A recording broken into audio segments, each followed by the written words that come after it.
salah satu dari mereka bisa ada yang terpidana. Udah Pak, saya bilang sama Pak Menteri, biar saya beresin ya Pak. Berarti kalaupun tidak nyampe penyelesaiannya, Kodensu akan turun tangan langsung. Ya, saya bereskan. Dan itu masih sakit rasanya. Ya.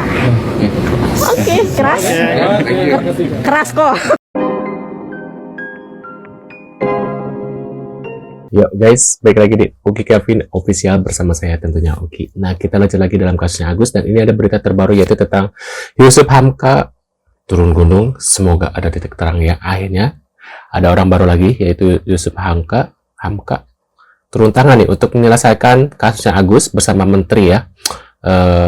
Yang punya tol nih, ada yang ketar-ketir nggak katanya gitu guys. Yuk kita lihat bareng-bareng videonya seperti apa. Wow, dramanya nggak pernah selesai nih Agus. Ya, sang kere suka bagi-bagi nasi kuning gratis. Betul. Dengan fenomena yang terjadi, ini kan bisa menurunkan rasa percaya masyarakat untuk membantu orang lain.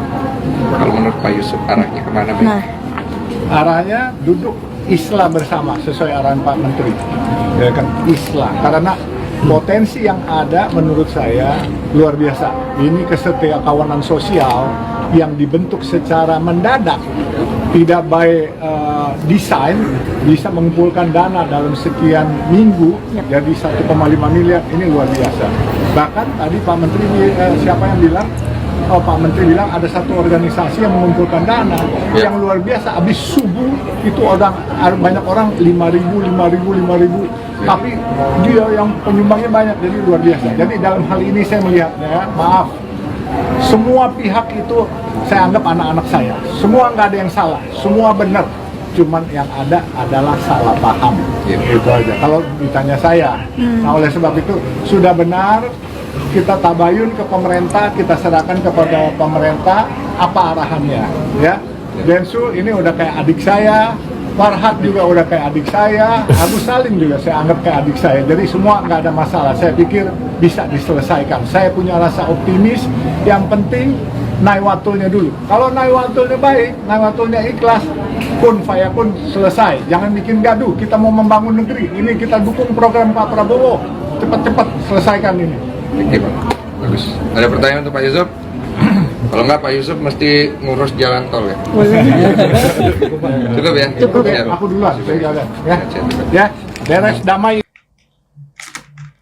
ditantang sama Alvin Lim gimana kok yang 3M? Alvin Lim, tantang apa? Yang itu yang 3 miliar itu kok yang ramen maksudnya. Apa sih isinya? Ini Isinya ya? kalau tidak salah menyiram air keras ke ke mata sendiri. Misalnya ke, Jangan loh. yang 3M bayar 3M mau gak gitu kok gitu.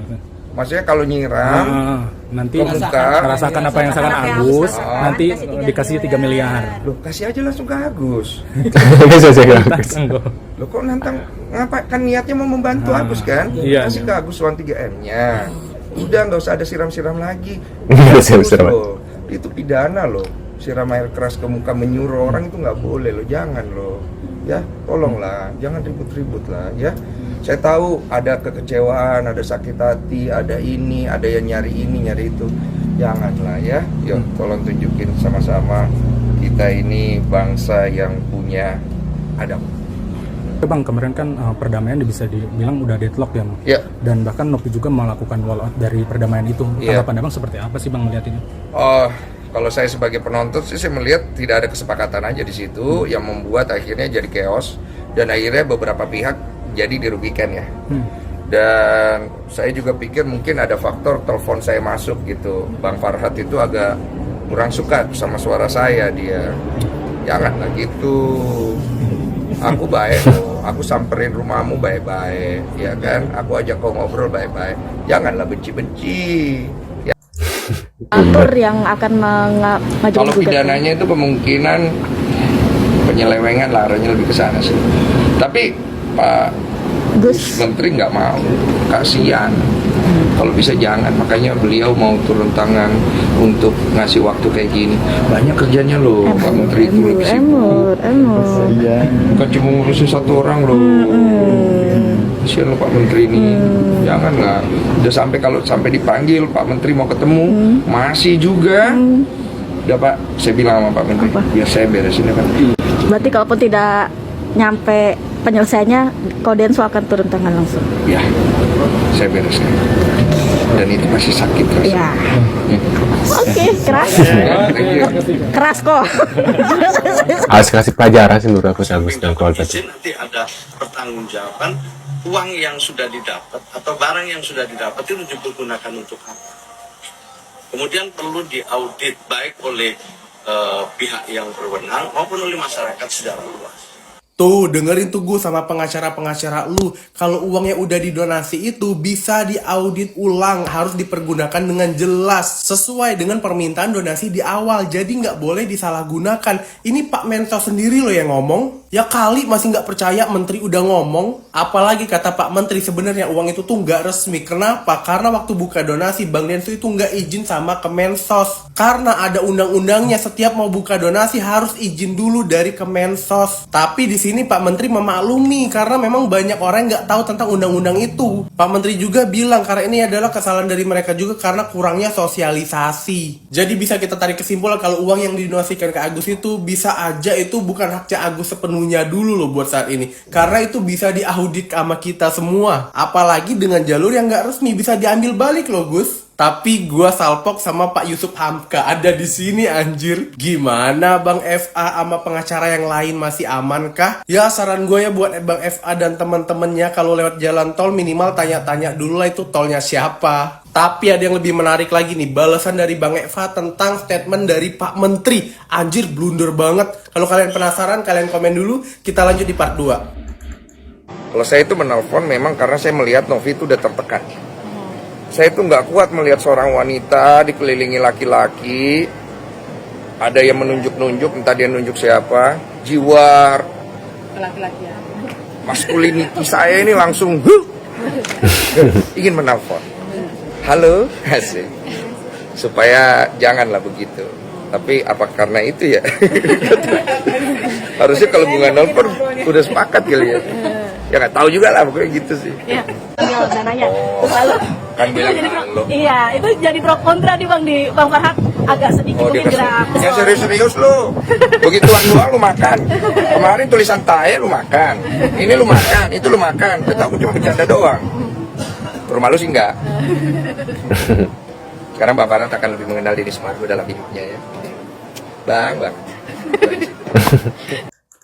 Saya Farhad juga udah kayak adik saya, Agus Salim juga saya anggap kayak adik saya. Jadi Kalau Pak Yusuf menganggap Densu seperti layaknya adik sih wajar.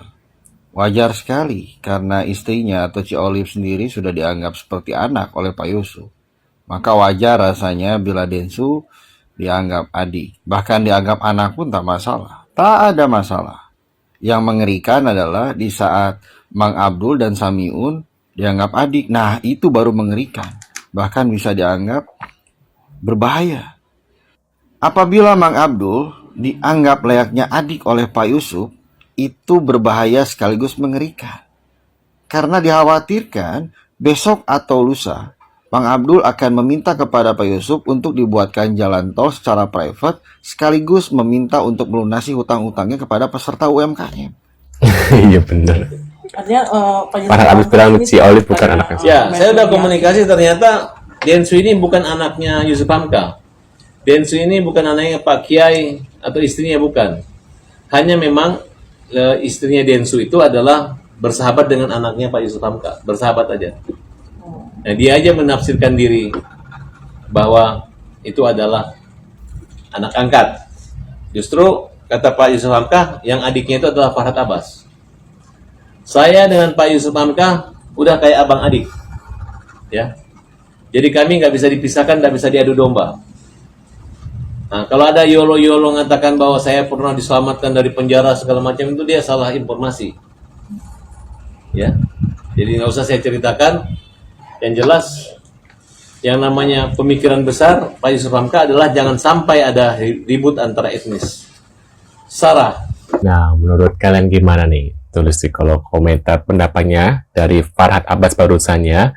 Padahal dia sendiri yang bikin huru-hara ya. Takutnya jadi sara lagi, Pak. Ya. Udahlah, sudahi saja ini kasus ya. Kalau seandainya si Farhad Abbas mundur pun kasus ini sebenarnya cepat selesai gitu ya, dan si Agus nggak bisa ngapa-ngapain lagi gitu loh, karena dia kan sebenarnya ya lemah gitu, karena ini dibantu sama Farhad Abbas aja gitu. Menurut kalian gimana tuh, kolom komentar. Terima kasih sudah hadir dan jangan lupa bantu subscribe Oki Kevin, dan sampai jumpa di video selanjutnya. See you guys.